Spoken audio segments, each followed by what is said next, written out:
we're talking today about concerns for parents, educators of regarding our public school system. And Mila, what organization are you with?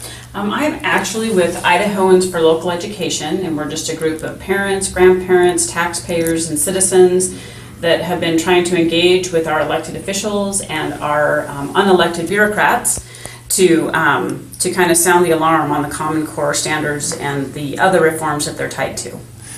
Okay, and you have a website for your organization. What is that? We do. It's idahoansforlocaleducation.com. Okay. There are a lot of concerns people might have about, especially parents, for children in the public school system. So what are some of the key concerns that you see that are happening?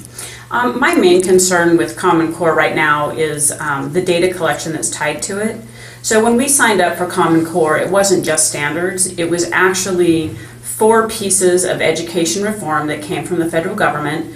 1 was the standards and testing, 2 was the data collection, 3 was the redistribution of teachers, and 4 was the turnaround of low-performing schools.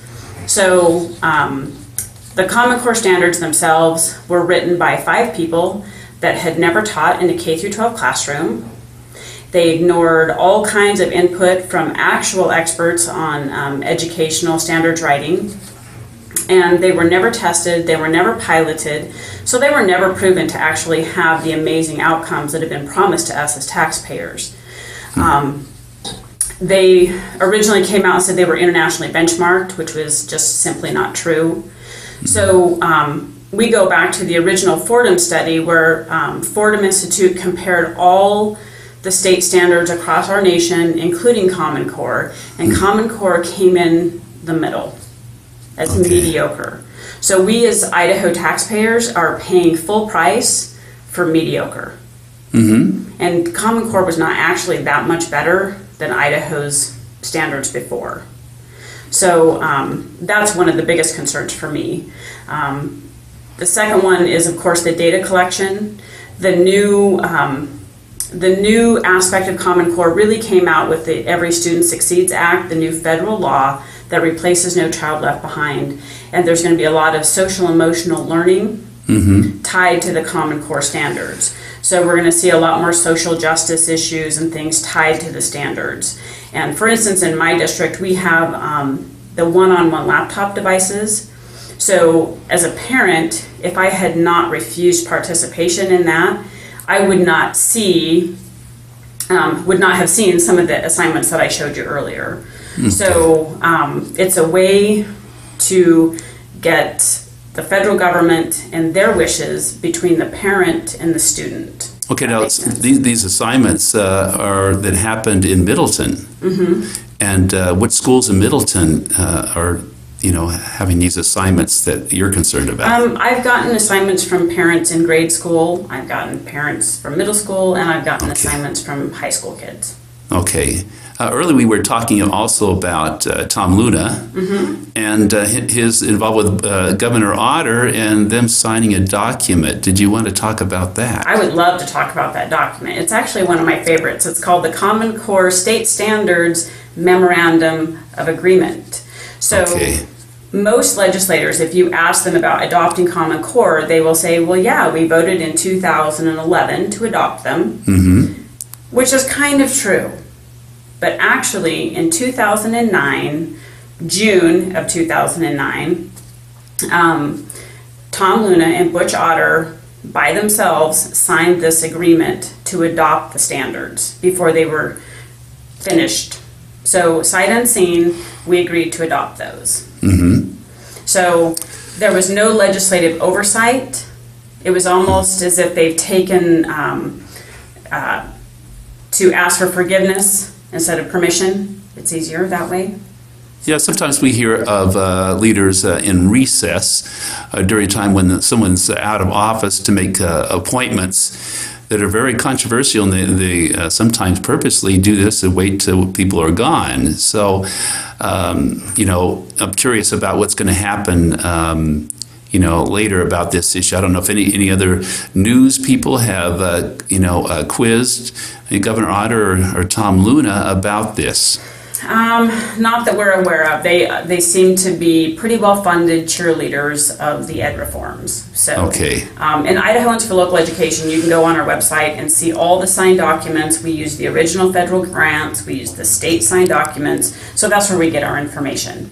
Now, you referred to the white papers, what Governor Otter and then Tom Luna had signed. That's on your website with other very important documents.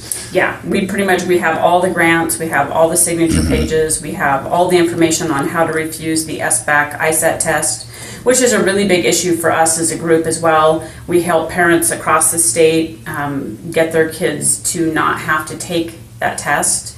Okay. And the reason we object to that test, number one, is it's a federally funded test. Number two, it's invalid and unreliable, which means that it's never been proven to test what it says it tests. And it's never been proven to be accurate in what it does test. Okay. And if you go through our education law that dictates what happens in Idaho education, it says any test given to a child in Idaho for federal accountability, it must be valid and reliable.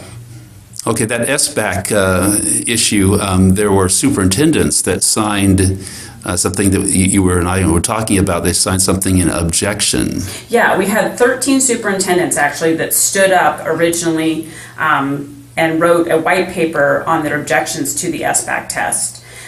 They did modify the time of the test, as that was one of the objections. The original time length was 8 hours for a child to spend on that test. So they did modify the time a little bit, but all the other objections are still there. Okay. Well, anything else you would like to share regarding your concerns about the curriculum? We're going to be having another guest. I'm going to be interviewing a Tammy, and I forget what her name and what her position is. Yeah, she's a parent activist and engaged citizen. Okay. I think the important part is learn what's going on in your child's classroom. Take the time to actually visually see and inspect the tests and the surveys and the assignments that are in your child's classroom. And you are the parent, they're your child, you have every right to see any assignment that your child has, you have any right to see a test that your child is given, and you have the right to opt out and refuse to participate in one-on-one laptop devices, and you have the right to refuse test participation. Now, I wonder how this might affect other education, not just public school, but these state issues, Common Core, how it might be impacting homeschoolers. Interesting. You should bring or that other type of schooling. So the big push in the State House this year has been vouchers and school choice, Yes. which as a citizen, I think, oh, that sounds great on the outside. But of course, like any education reform, the devil is in those details. Okay. So if parents opt to take the federal money voucher, Yes. they have then agreed to sign up for the federal mandates. Oh. So you are going to have to participate in the data collection and all the things that the federal government wants to do. So they will have the ability to come into your home as a homeschooler, because now you will be labeled as a private school. Okay. And so I would caution parents in taking any kind of federal voucher. So we've been down at the State House actually talking with legislators, trying to find a way around that, maybe giving parents a tax break through Idaho instead of taking an actual federal voucher. So Okay. just use caution is what we're telling The you. caution for all the parents is a very key issue. And in Christian homeschooling, Christian homeschoolers don't necessarily have to take federal vouchers, do they? Well, it's an option. Okay. It's an option. So if someone says, well, hey, it'll be great, it's like having them a coupon. Who doesn't like a coupon? Right. And so you just have to read the fine print and make sure that you know what all you're signing up for when you take that money. So when people offer you free money, you've got to think about why are they offering this and what are the conditions here? Yes, absolutely. Absolutely. So once again, I'm talking with Mila Wood, and your organization name again and website is? It is idahoansforlocaleducation.com. Okay, thank you, Mila, for sharing. Thank you so much. Appreciate it.